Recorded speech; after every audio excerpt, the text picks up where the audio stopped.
But that's alright, cause no one's hiring birds in this economy anyway. Guitar solo.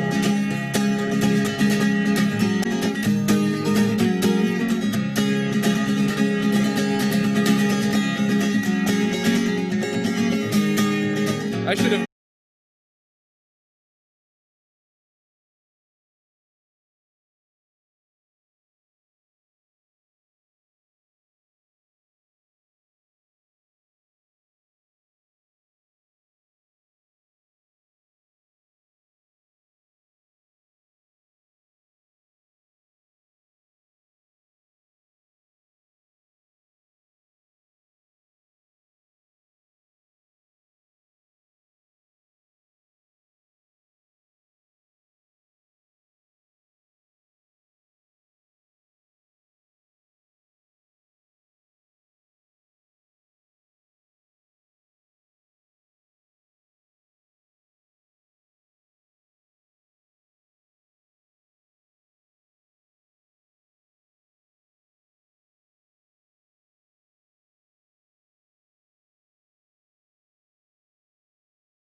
Test, test, 1, 2, test. You're good to go. All right.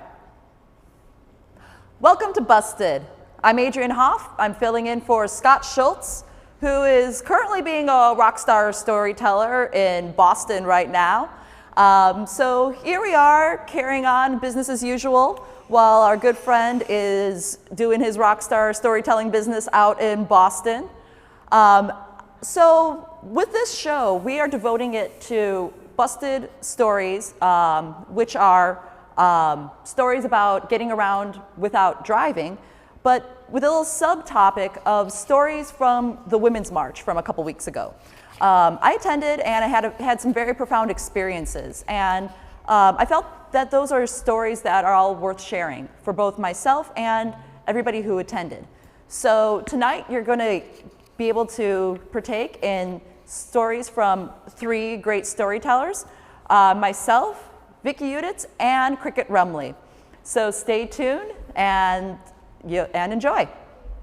I told my people who don't drive, we have a chat box now. That Why is do so I see Scott? awesome. I know. So now while you're watching Busted, you can type in and we'll type in back to you. That is crazy. It's interactive TV. So if you want to write in, just go into that little box on the side there, type in, "Yo, Scott, shut up and get back to the stories already." And I'll do that. Or you could say, "Hey, Katya, I love that tale from the bus." And she'll get on there and say, "Oh, thank you very much." That's not a good Russian accent. Or you could say, "Dude, you have the worst Russian accent I've ever heard." And I'll say, "Oh, I know, I don't do accents, I'm a storyteller."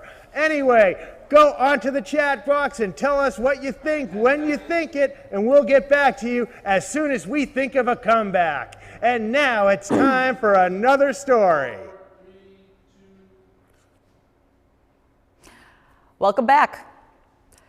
So a couple weeks ago, I attended the Women's March in Los Angeles.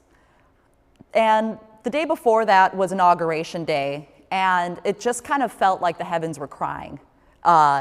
In Los Angeles, it was pouring rain, and it just kind of had a very somber feel to it. And when I woke up Saturday morning, the clouds had broke. It was sunny and warmer than it had been for days. If I was a religious person, it would kind of feel like God was really sending a message to us. So I woke up that morning with a little sense of hope in me that we're going to do something. We're going to be sending a real message. And I got up early to get there before 10 o'clock. And I wanted to make my sign and really kind of make my voice heard for several different reasons. And the three major reasons why I felt it was important to attend the Women's March was to speak out against rape culture, to exercise my First Amendment rights, and also to speak up for the generations to come. So I got up that morning and I left my apartment in Koreatown, and when I was walking towards the subway with my poster board and markers, I just see hordes of people already going towards the subway. And I was pretty impressed by that. I wasn't expecting to see people already blocks away from the station. And then I get to the station and I just see a line already to the corner. And that was overwhelming. I'd never seen a line like that on Metro. And I go underground at the Vermont and Wilshire station, and the subway platform is packed. I try to find a little slice of the platform where I could crouch down and write my sign out, and it was tough. People were walking over me, but I managed to find the space and the time before the train came to write my sign saying, "Nasty woman against our molester in chief." When Trump's recording from about 10 years ago came out from Access Hollywood, where he's bragging about grabbing women by the pussies, it was very triggering for me. I've had countless things like that, and even worse, happen to me. And to hear a man who could possibly be our president just bragging about being able to do this because he's rich and powerful was disgusting to me. So that was the main reason that got me out, and it was important enough for me to just put it on my poster. So I catch the train. It's packed body to body. It's filled with women of all ages, and men as well too, to support us. I was by several families of moms and their daughters of varying different generations. And it was very inspiring seeing something that was finally important enough to bring the families together and get everybody out.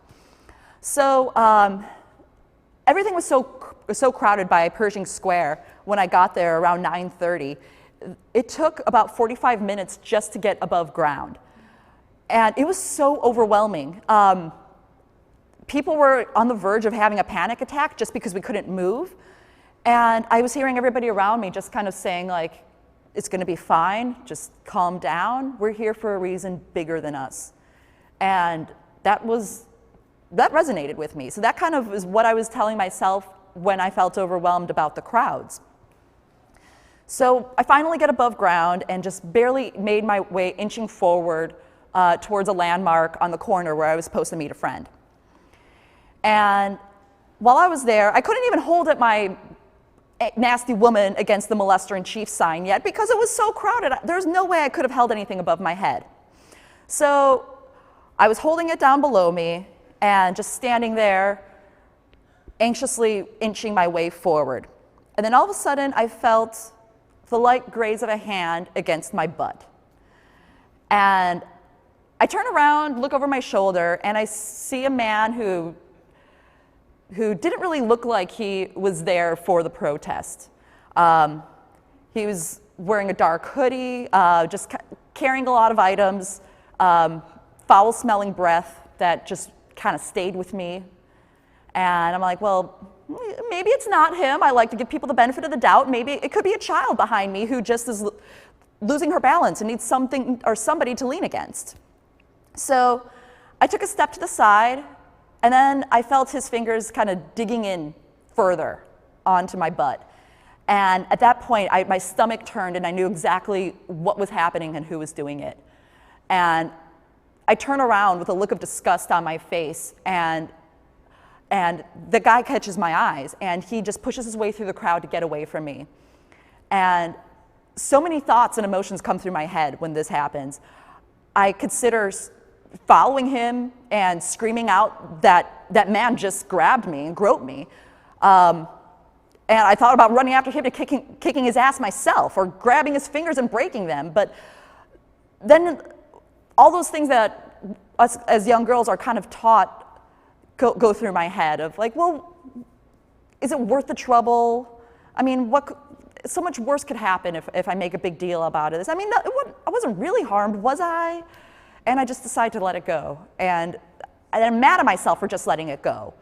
Because this guy, I'm holding a sign against this very thing, and this jerk comes and does this to me when all I'm doing here is just gathering at a place where I'm publicly allowed to be, and he has to violate me. And it's infuriating. And it made me really realize that that is why I still need to be there.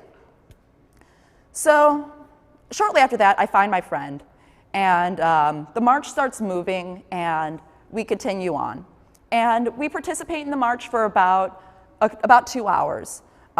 We participate in the chants, we talk to other protesters, and we're just overwhelmed with positive energy of everything that's happening. And we feel great that all these hundreds of thousands of people are gathered here for the same reason that we are. They're overcoming their personal anxieties to just make their faces seen and their voices heard. And we're very overwhelmed by that. So a few hours into it, we start to feel a little hungry. So we walk over towards Little Tokyo to kind of get away from the larger crowds, to try to find a restaurant where we could find a place where we can get some lunch. So I'm still carrying my sign saying "Nasty Woman Against Our Molester in Chief." And then a man, probably about 70 years old, walks on the sidewalk in the direction coming towards me. And he points at me and says, "You don't know that. You don't know that for sure. You should be careful about what you say. You can get arrested for that." And he keeps walking, as do I, and I'm just kind of shocked by that.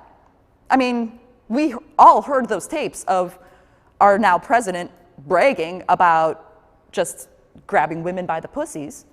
We also have dozens of women coming out talking about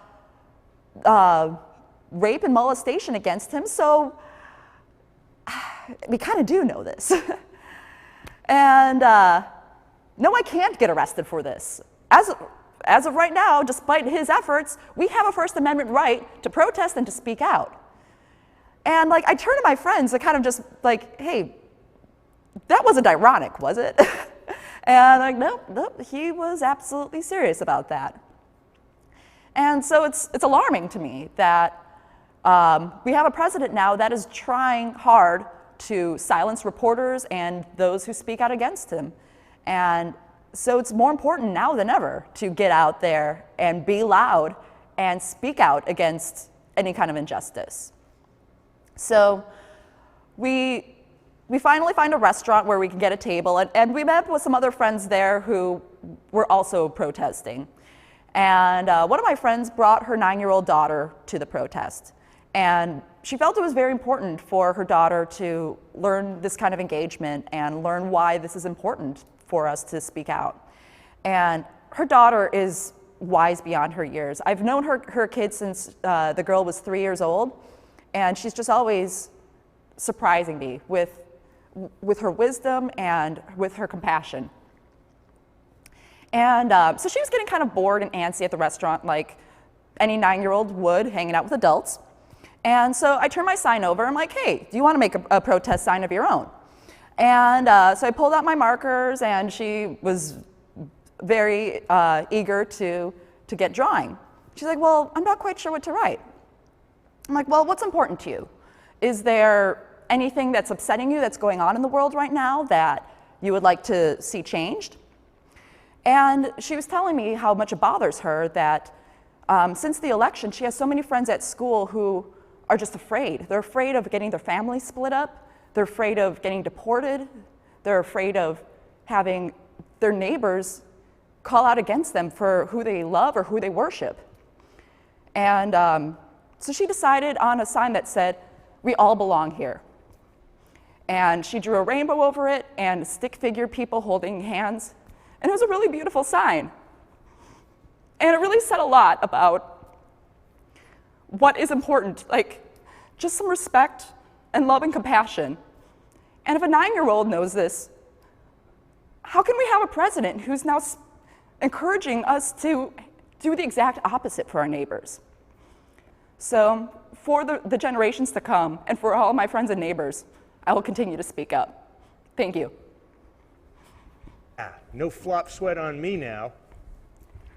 Busted Los Angeles. True stories about getting around LA told by people who don't drive is now airing twice a month on Dromebox.com. That's right, you can see all your favorite stories that take place on the train, the bus, bicycles, sidewalks, hot air balloon, horseback on the first and third Friday of every month at 9 p.m. Los Angeles time, midnight Eastern Standard Time on Dromebox.com. That's Busted Los Angeles, true stories about getting around LA told by people who don't drive on the first and third Friday of every month at 9 p.m. California time on Dromebox.com. Our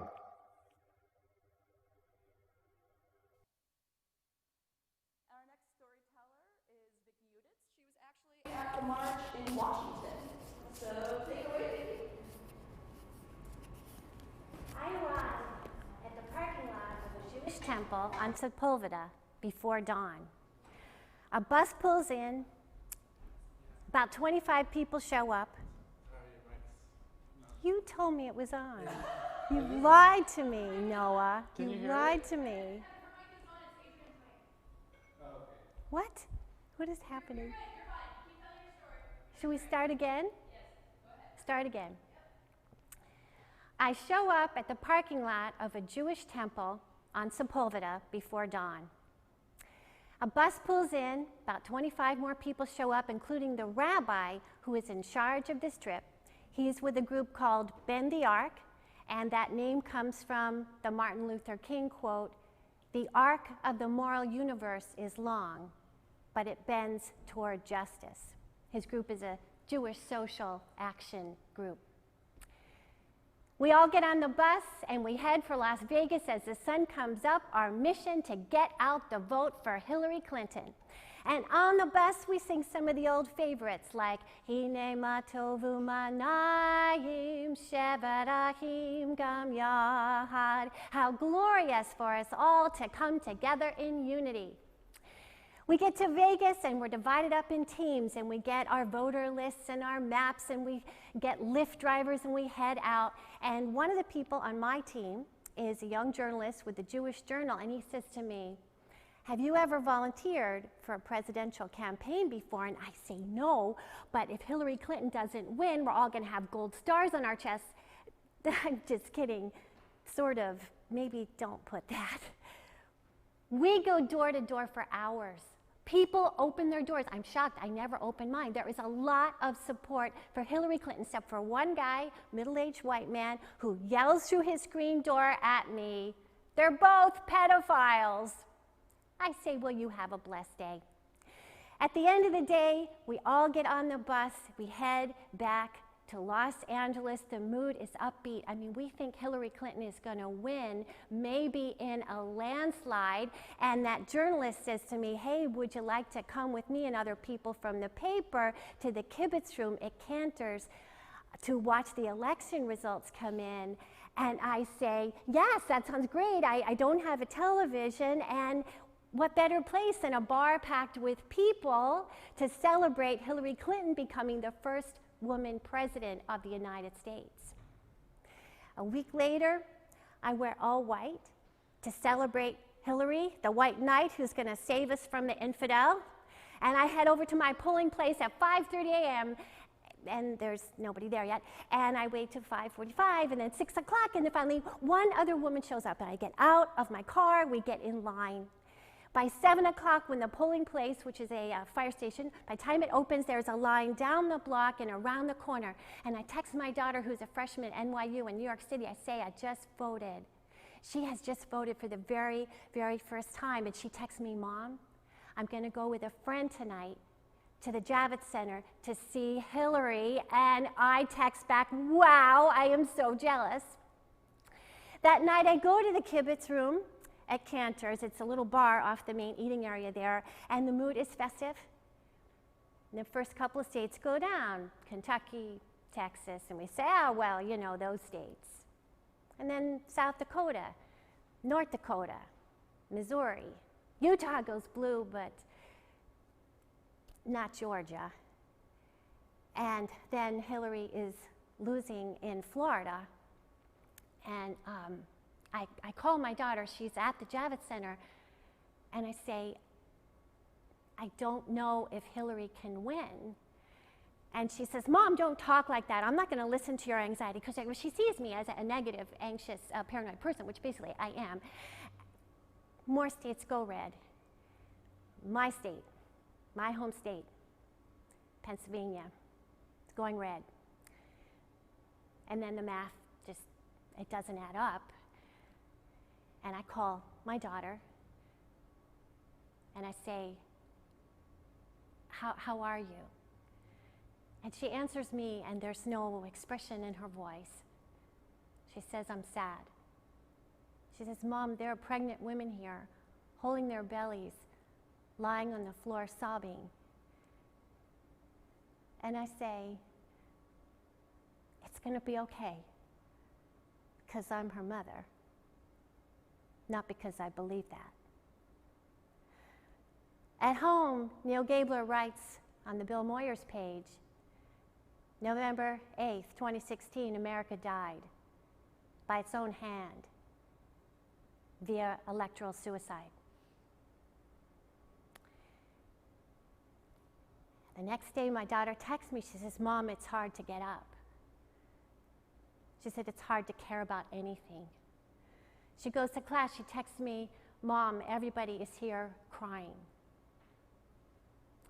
But that night, she surprises me.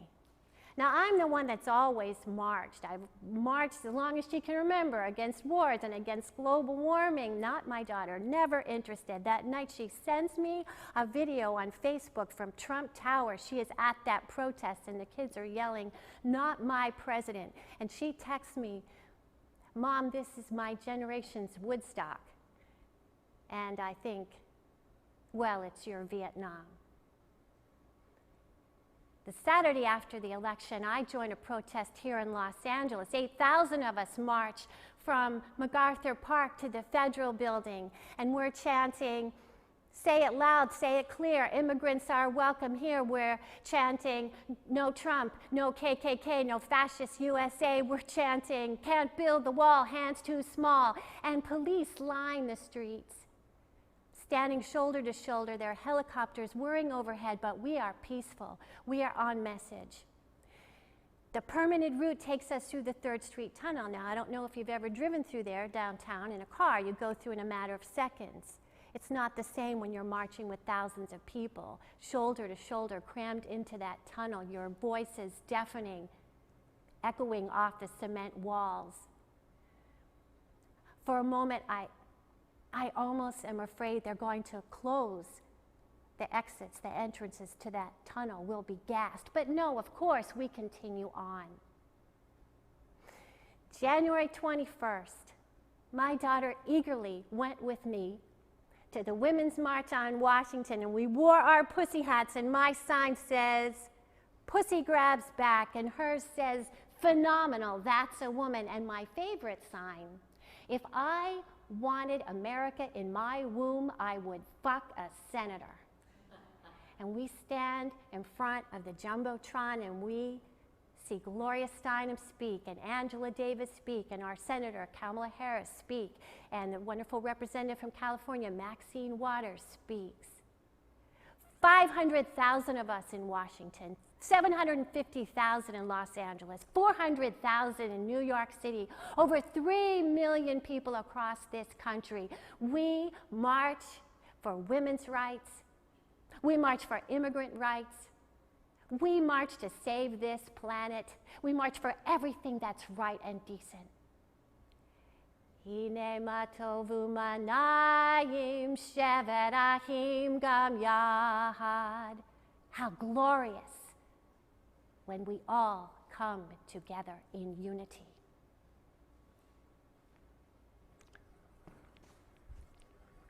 Busted Los Angeles, true stories about getting around LA told by people who don't drive, is the only live storytelling show about public commuting that travels all over the city. Wherever the LA Metro goes, Busted goes as well. We go to North LA, South LA, East LA, West Side, downtown, wherever. Busted will always be there. If you want to participate in an upcoming Busted, whether it's a live event or on our internet show, or if you would like Busted to come to your part of town, or if you would like to recommend one of your friends to participate on an upcoming Busted, write into us at bustedlosangeles@gmail.com. And to find out more about our upcoming events, or to see our videos or our YouTube channel, or find our Facebook or Twitter or Instagram or anything like that, go check our website, www.bustedlosangeles.com. So once again, if you'd like to reach us for any comments, or to refer a friend, or to refer a location, or to refer yourself, write to us at bustedlosangeles@gmail.com. Get on the bus! And now it's time for another story. 3, 2, 1. That's Welcome back. I am here with Cricket Rumley to close out the show tonight. Take it away, Cricket. All right. So there is this rap song by this duo, Das Racist, about two of the members of the group being in the same combination Pizza Hut, Taco Bell place, but they can't find each other. And the song goes something like, I'm at the Pizza Hut, I'm at the Taco Bell, I'm at the combination Pizza Hut and Taco Bell. And then the other guy says, I'm at the Pizza Hut, I'm at the Taco Bell, I'm at the combination Pizza Hut and Taco Bell. And then essentially the song rolls out and they keep repeating the lines, but they're trying to find each other and they can never find each other, and they're in the same place, but why? They just can't run into each other, and it's just a really tragic tale of two people in the same place who can't find each other. So when my friend Laura emails about the Women's March in downtown LA and says, hey, let's all make a plan, and people start emailing back on this chain and saying, oh, let's just text each other when we get there. I'm like, that is a combination Pizza Hut, Taco Bell accident waiting to happen. And I'm like,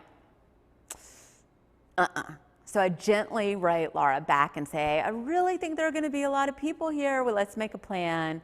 No one on that thread wants to make a plan, but my friend Carolyn, she's got a plan. And the plan is to meet at the Starbucks at Grand and 6th near Pershing Square. And we're going to meet there at 8:45, 9 o'clock, and then we're going to head to Pershing Square at 9:15. Carolyn has a plan. So we get there and we realize that everyone else on the planet has the same plan to meet at the same exact Starbucks. Don't worry, this is not really a story about Starbucks, even though Starbucks is giving jobs to refugees and veterans, so that's good. There are so many people at the Starbucks at 8:30 in the morning when we actually arrive. My friend Perry and I get in the line, and the line, you haven't seen so many stanchions in a Starbucks since ever. And we're all lined up and going in and around the Starbucks. We were in that line for 45 minutes with 6 drink orders. And by the time 30 minutes in, no one was getting fancy drinks. We just cut that off. No fancy drinks for anyone. Everyone's getting coffee and tea. Anyway, this is a success story in terms of planning ahead because we all got there. We all managed to meet up at that table outside of Starbucks. And my first big takeaway was definitely plan ahead. I feel like we're going to be marching and protesting for 4 long years.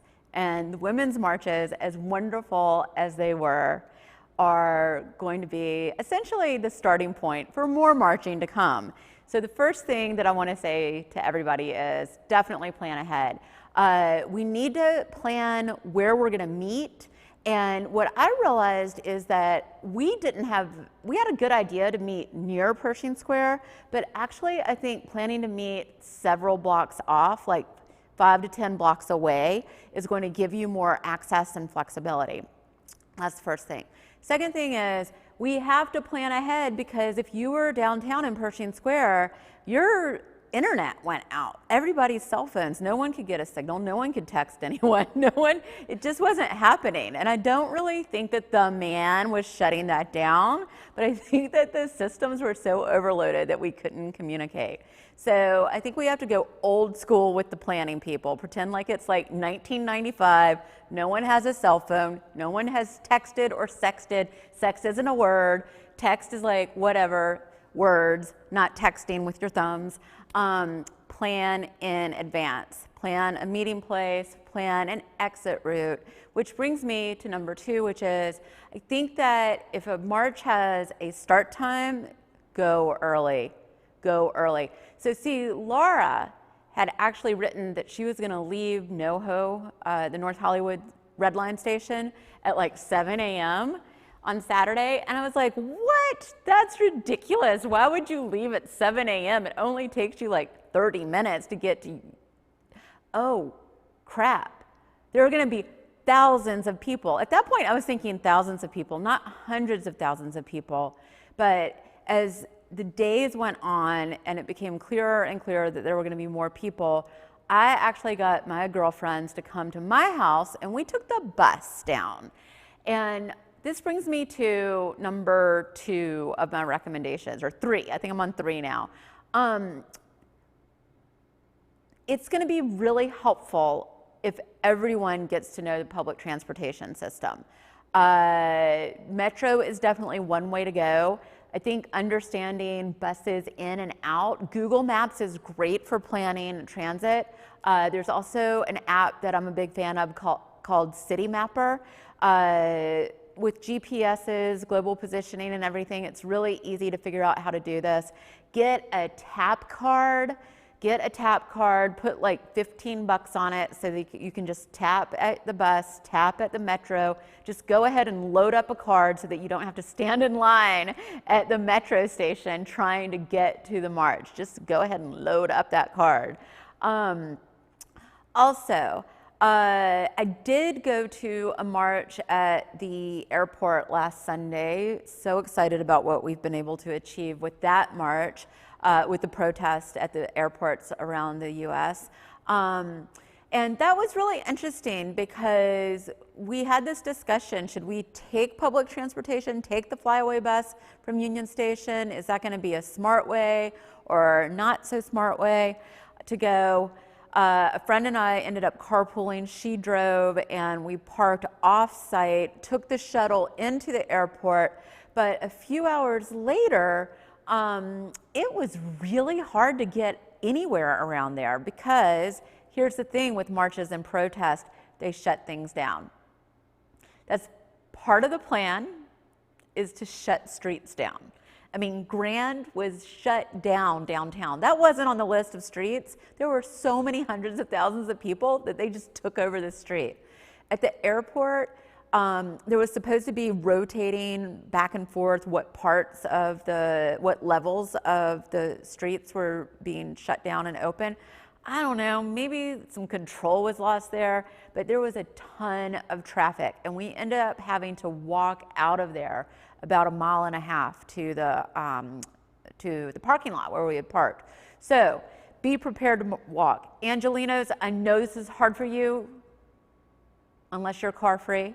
I know that walking is not something you think about on a regular basis, but I think that any particular march, we should plan to add on a couple of miles on either end of getting to a place.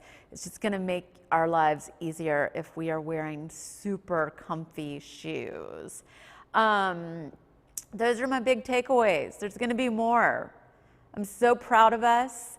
I'm so proud of what we've accomplished here in Los Angeles and with the various marches and protests around the country and around the world. Thank you, planet Earth. And I'll see you in the streets. Thanks. Hi, I'm Scott Schultz, host of Busted. And people come up to me all the time on the streets and they say, hey dude, hey bro, hey bus rider guy, where do you get all those cool t-shirts of all the LA neighborhoods? And I tell them, I get them at YQ Trading Post in Los Feliz on Vermont Avenue, just north of Hollywood Boulevard. YQ Trading Post is awesome. They're open super late, and they have so much cool stuff in there. They have really cool t-shirts, collectibles, curios, and it's just a fun place to be. And they have all these awesome t-shirts that are super affordable. You like Bernie Sanders? They have Bernie Sanders t-shirts. They have Bertie Sanders t-shirts. They probably have Lady Bertie Sanders t-shirts. They have Prince t-shirts. They have Bowie t-shirts. And they have all the t-shirts of your favorite LA neighborhood. Echo Park, Venice Beach, home of the high narwhal whale. My favorite, Midtown, the red car train. San Pedro, home of the port. Downey, something to do with air fusion. Historic Filipino town. They have roosters. Boyle Heights, home of the luchador. And Los Angeles River, and so much more. Go to yq.com or just walk in the next time you're in Los Feliz at 1770 Vermont Ave in Los Feliz, 1 block north of Hollywood Boulevard. YQ, why the hell not Q? YQ Trading Post. Get your neighborhood on a t-shirt. And now it's time for some more stories. And we're done. Oh wait, I guess. Told by people who don't drive, we have a chat box now. That is so awesome. So now while you're watching Busted, you can type in and we'll type in back to you. That is crazy. It's interactive TV. So if you want to write in, just go into that little box on the side there, type in, yo, Scott, shut up and get back to the stories already. And I'll do that. Or you could say, hey, Katya, I love that tale from the bus. And she'll get on there and say, oh, thank you very much. That's not a good Russian accent. Or you could say, dude, you have the worst Russian accent I've ever heard. And I'll say, oh, I know, I don't do accents, I'm a storyteller. Anyway, go onto the chat box and tell us what you think when you think it, and we'll get back to you as soon as we think of a comeback. And now it's time for another story. Welcome back. Thank you so much, Vicki and Cricket, for some great stories from the marches. It was really great hearing your guys' perspectives and from getting stories from both downtown LA and from Washington. Yeah. So what are some pointers that you guys have, and like what are you planning on doing now to kind of keep the dissent going and keep this momentum going? Because it's great what we did with the Women's March. I mean, what did they say, like at least 500,000 showed up? I've heard his numbers as high as 800,000, which is very, very promising. So, I mean, we have to keep it going. This isn't our final stop. No way. What do you guys plan on doing? I've got a couple of things that I'm interested in. I mean, one of the things that I think is really important is that people read and not just read Facebook. Yeah, especially. I, for the first time in years, picked up a copy of the Wall Street Journal. I think that I want to know more about how our country is running, because things are not running in a way that I feel like I can trust anymore. So I resubscribed to the New York Times. I have a stack of postcards a mile high, that's a slight exaggeration, that I'm sending out, paying attention to what's going on with the cabinet nominations. And I'm part of a newly formed group of writers, directors, actors who are looking to do street theater at marches. I will. I'm ready for that. I've got all the costumes. Oh, really? Awesome. I've been a marcher and protester a long time. I've got it. I'm ready. Just call me. Okay, well, That's great. That's exciting. I would love that. I remember doing protests. You remember the big oil spill? Oh yeah, Yeah. which one? Right. I'm sorry. These, Exxon Valdez or No, Deep no, Horizon? no, right, or right, much more recent. And I remember I always carried it in my car. I had my big fake oil spill, and I had my hazmat thing and my big mop, and we would go out to the different gas stations, and we would set these protests up. So I'm ready. I'm just ready. I'm telling you. Yeah. So I would love to do that with you. And then in the meantime, in addition to like postcards, I think the calls are really important. I have a text on my phone every morning from Daily Action. Gives me about 2 sentences of exactly the issue being considered that day, who to call, and they say these calls are really important. Our congressmen really care about what their constituents are thinking. They really do. They are really listening to that. Supporting groups that we haven't given as much support to in the past that we should have, like, subscribing to our trusted news sources, giving to the ACLU, giving to Planned Parenthood, and showing up at town halls for our congressmen. So again, they see what people want. That's what the Tea Party did. That was their strategy. They kept showing up and really pushing their electeds to do what they wanted, and that's kind of the strategy we have to have. Another thing in my life that's it was important before, but way more important now, is my local Democratic club. We are already starting to organize for 2018. Now, granted, I'm in a pretty blue district, and my Congress people are terrific. We are reaching out to Democratic groups in California districts that are not blue. We're going to give our support because that last time around, a number of these people only got reelected by very thin margins. We've got a real shot there. We got to start now. 2018 is it's coming at us really fast. The way that I went on a bus, to Nevada to get out the vote for Hillary, we need to be doing that for to turn our House representatives blue. We've got to start now. That's terrific. Yeah, I'm a big believer that we can make the most impact locally. I mean, we can speak out against Trump and we can be upset at who's president, but when it really comes down to it, it's the small at home or like small local issues, like you said, like going to Nevada or like going to other districts that aren't as progressive and supporting them. Right, within easy driving distance. I Right. mean, Bakersfield. Exactly, right. I mean, the Central Valley. Lancaster. Orange County. Exactly. Yeah. We can it's that reach close. out, right here. It's really important. Also, speaking of local, getting more involved, trying to turn over a couple members of my city council in Burbank that I've just kind of ignored it. I knew they were super conservative. I wasn't a fan of that. Didn't really make much effort to try to change that. So again, my club and some other people, we're really going to try to get out the vote for that election at the end of this month. We just haven't taken our power. We haven't been taking our power. We have been assuming that a lot of things were going to stay the same, and that assumption was incorrect. So we have it. We need to take it. One thing that has kind of given me hope after this election is how much it's galvanized people.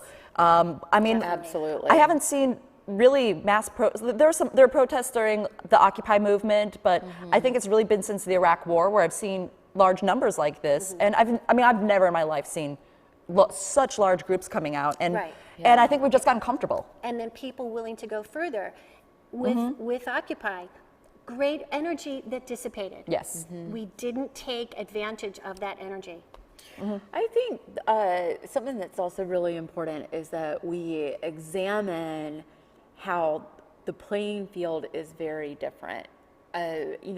This nation has, I think that something that we're also disappointed about is the idea that a woman was not elected president, first of all, and I mean, somebody who my father described as the most qualified person to ever run. Right. Say that again. Say To that again. ever run. My father, who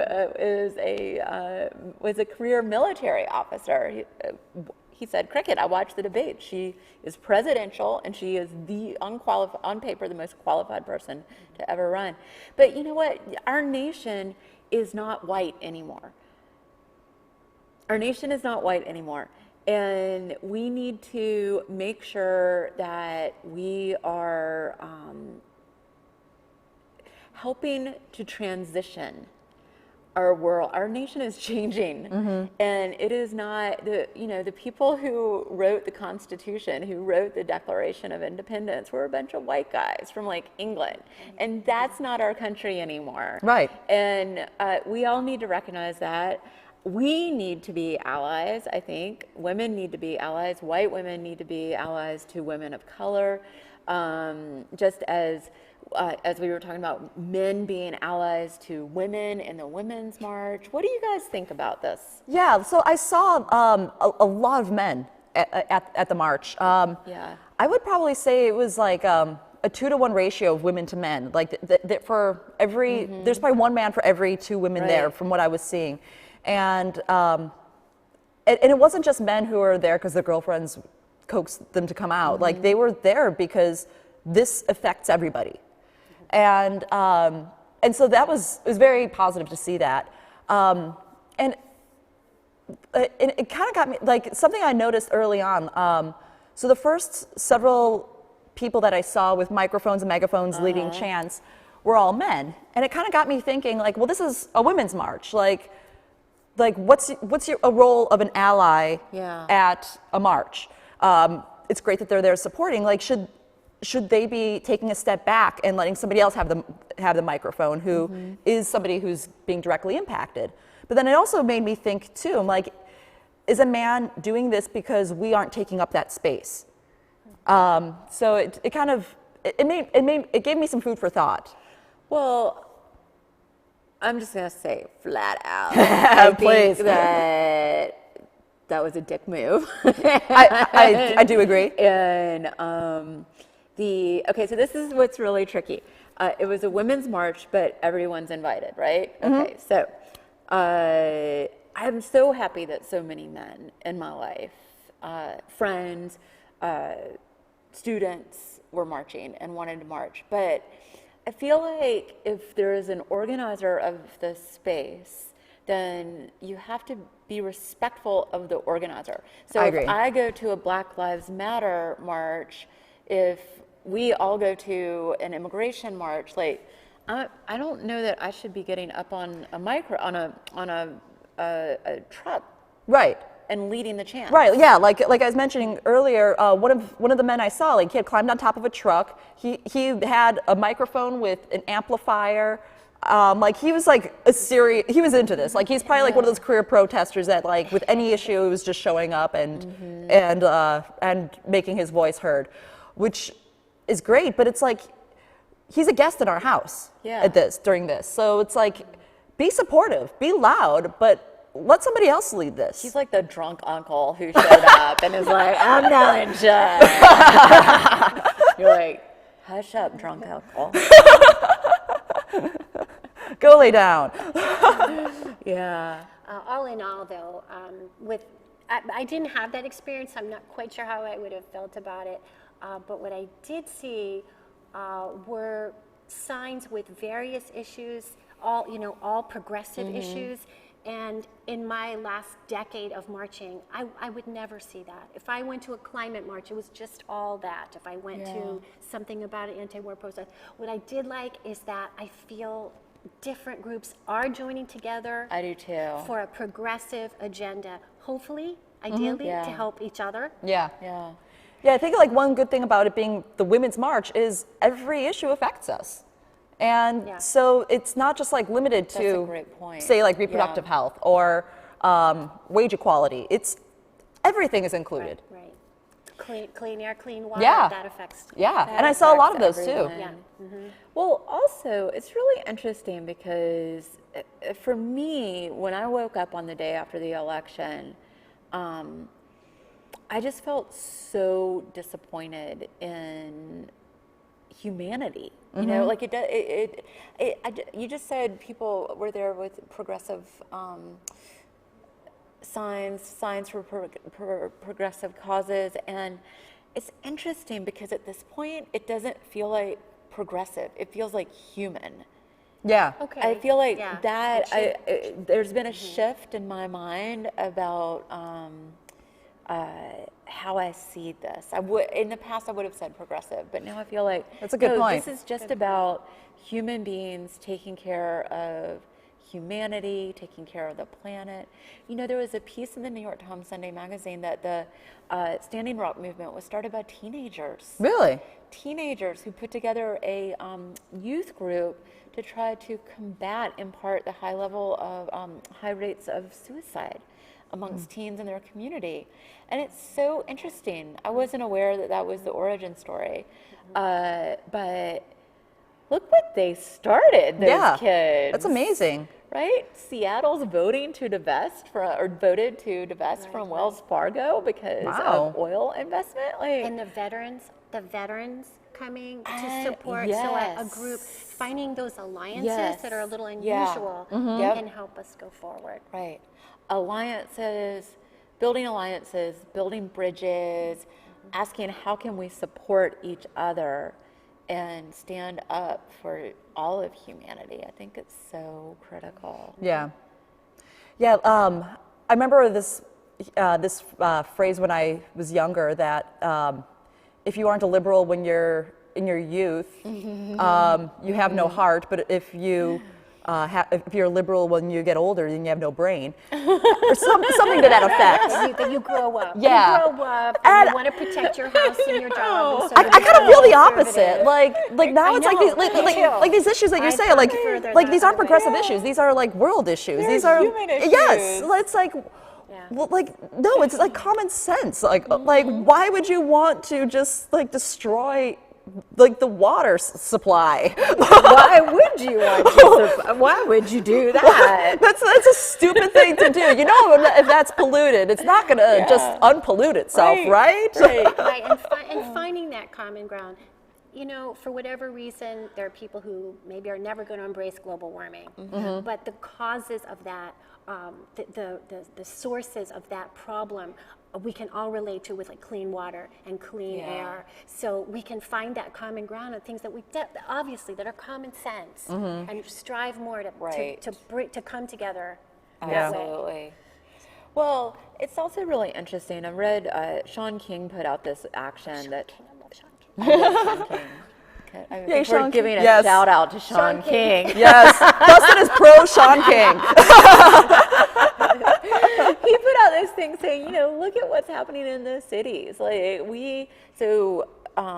Democrats and progressives have lost the presidency, the House, the Senate, and the Supreme Court. Like we have nothing. But look what we're doing. Right. Look what we're achieving in our cities. Like we can keep fighting. We can keep resisting. Oh yeah, and we have to constantly remind ourselves, 3/4 of this country did not vote for our current president. Yeah. 3/4. Yeah. Half the people did not vote, Yeah. and 25% voted for each of the candidates. And I think a lot of people who did vote for our president, sadly, I think, believed things that he is not going to produce. And they're going to start, a lot of those people are going to Right. start seeing that. So we have to remember, again, take our power, Yeah.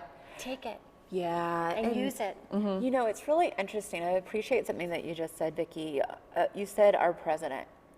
I have become not a fan of the "not my president" hashtag.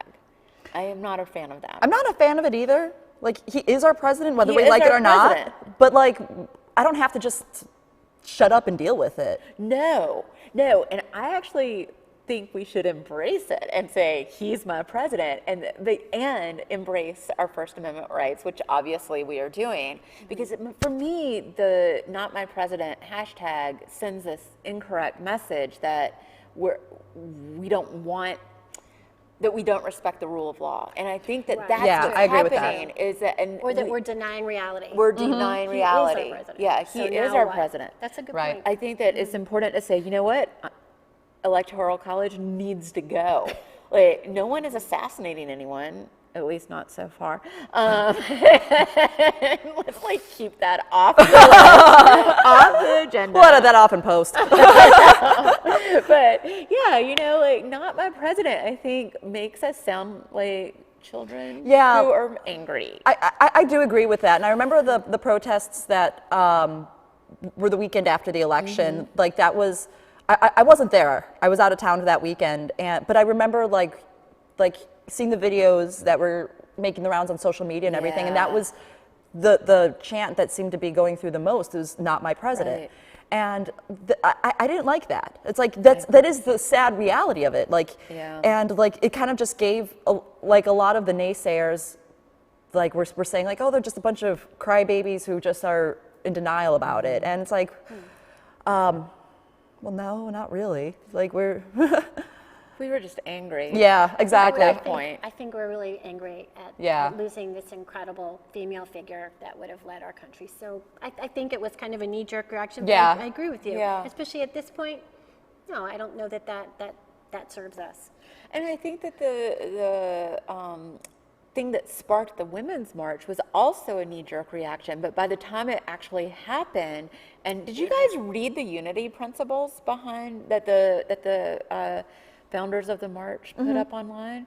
Like, they're so beautiful. They're so, I think they're inclusive and progressive and very human and exciting. Like, it's exciting to see. Like, we're marching for this. this stuff. Yeah. And out of that, of course, now that we've seen the massive number of people who came out in New York and LA and DC and around the world, it's like, okay,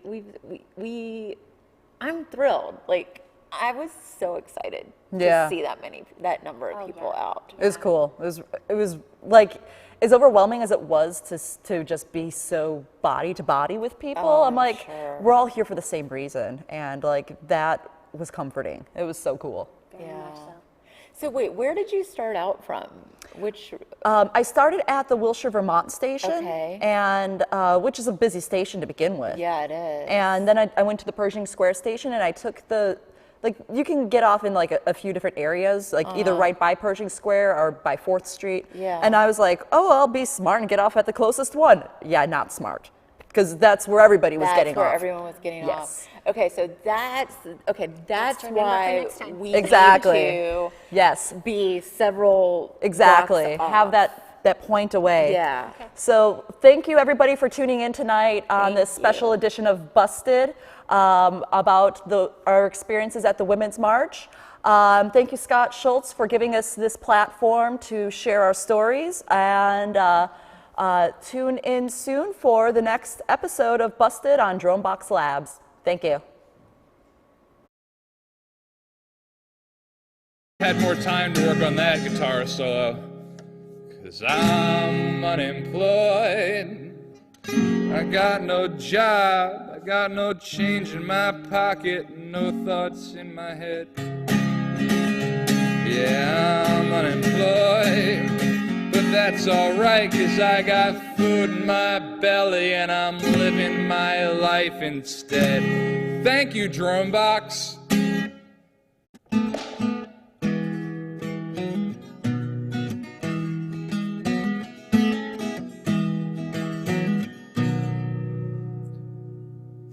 Come to Minnesota, it is the best state of all the states in the United States of America. We have lots of cheese here, and also we have parades. It's Minnesota, you can hang out here. You can smoke some meth and hang out at the Thanksgiving parade. Then pull out your penis and start to play with it. When the police come to arrest you, tell them there's been a misunderstanding. You were only trying to get the scabs off of your penis. So come to Minnesota, it is the best state of all the states in the United States of America. We have AIDS here, but statistically less AIDS than any other state in the United States of America. That's because we have less gays. Okay, that's not true, but they're hiding. Yeah, they're hiding here in Minnesota.